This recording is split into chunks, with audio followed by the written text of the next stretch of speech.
not comply. You're listening to the sound of freedom. It's the Charlie Kirk Show. All right. Private student debt in the United States totals about $300 billion, and about $45 billion is labeled as distress. That's right, $45 billion. That means wherever you are, there's going to be somebody you know that has a ton of private student loan debt. And guess what? Most institutions will not touch them, but Refy does. They will help you with distressed or defaulted private student loans that others want nothing to do with. Refy is not a debt settlement company, and they work with each borrower individually, and this is the key, tailoring loan to each borrower's specific situation. You will not be calling a faceless call center. Refy can reduce your monthly payment and guarantees interest rates under 6%, ensuring affordability and financial relief. They do not care what your credit score is. So if you have a terrible credit situation, if you've been missing payments, late on payments, and your credit score is in the tank, they don't care. They will work with you. So when the payment on your distressed or defaulted private student loan is so big that you can never get ahead in your finances, Refy is surely your best option. Not only that, they're great patriots. Support this show. Support Turning Point USA. That Charlie loved them. Man, that's for sure. Go to 888-YREFI34 or log on to yrefy.com, YREFY.com. We'll be right back.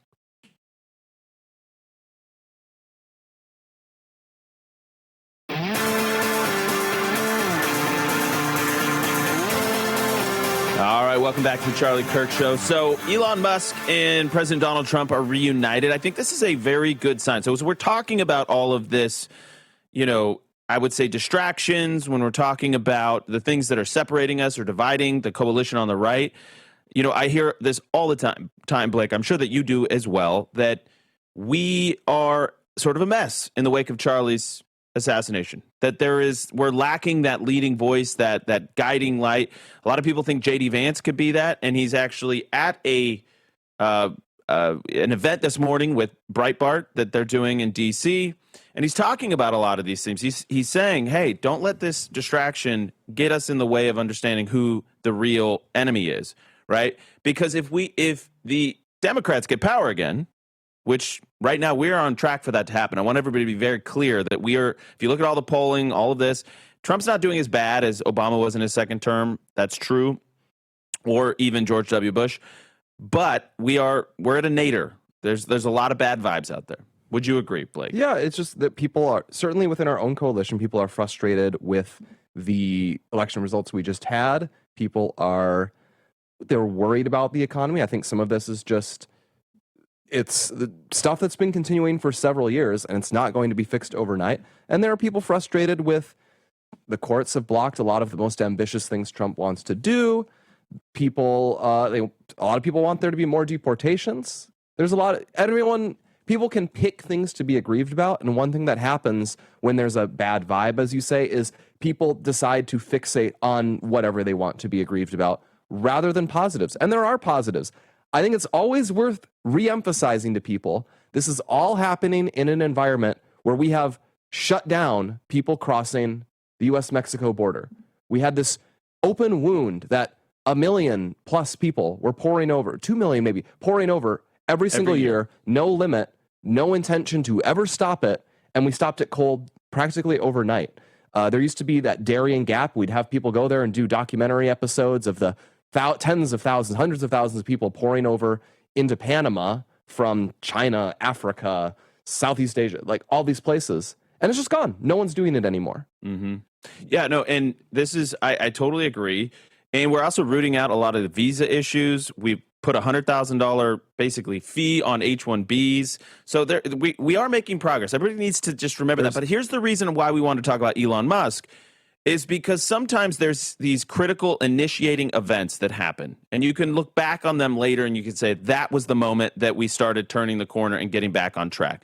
And I don't think it's a coincidence that this morning J.D. Vance is also talking about some of the same things. Keeping the main thing, and bringing it back to what happened to Charlie is a really important clip. 287.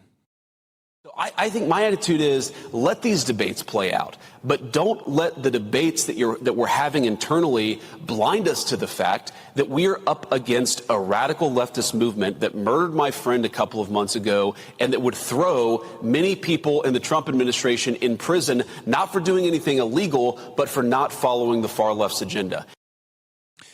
And then, as if we're already not spoiled for good news, I just took this as a personal sign, Blake, because sometimes I call you Contrarian Blake. It's true. It's why we love you. But then you or you hate me. Some people hate me. It just depends on the day. There's always love. But sometimes it's like, oh, come on, Blake. Throw up image 285.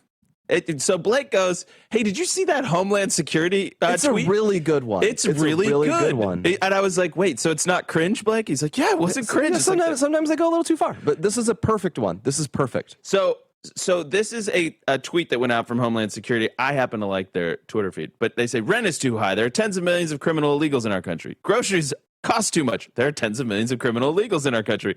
There aren't enough jobs.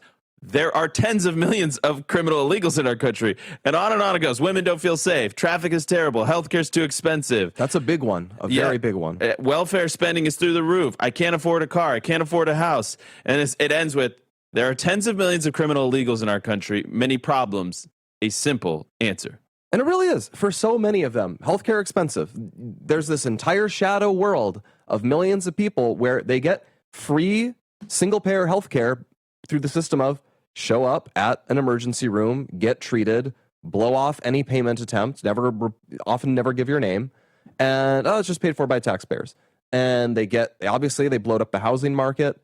They do so many things. And yeah, there's a simple switch. Have the criminal illegals who have come into your country go home. Yep.